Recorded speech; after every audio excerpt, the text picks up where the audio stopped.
Criminals seem to stay out of their city, and those that make it in are watched closely.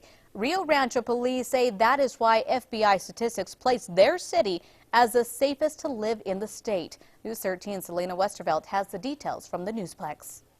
Crystal, officers there say not only do they have the least amount of violent crimes per capita, but their number of property crimes are way down too.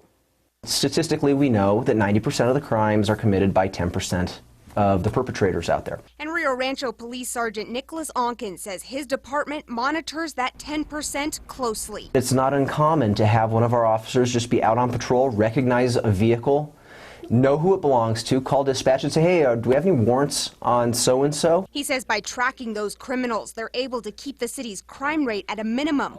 Last year, the city had just one murder and only 2 the year before that. It's something that residents like Jake Martinez, who just moved here from Espanola, say they're happy to hear. I'm seeing that it's actually pretty, the crime rate is pretty low. So, we are seeing that firsthand. We love it. Sergeant Onken also says police get a lot of help from the community.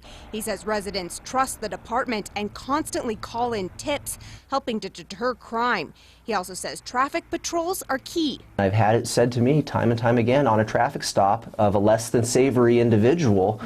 They'll tell me, I know I should have stayed down in Albuquerque, over in Bernalillo, out of town. Onken says the department faces challenges like criminals filtering in from surrounding towns.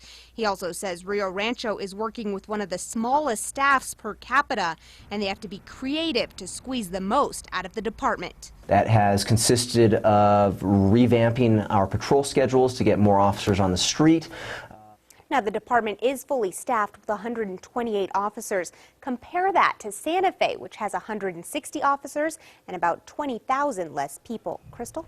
All right, thanks, Selena. Now, Los Alamos has the second lowest crime rate in the state, and FBI statistics show Farmington has the highest.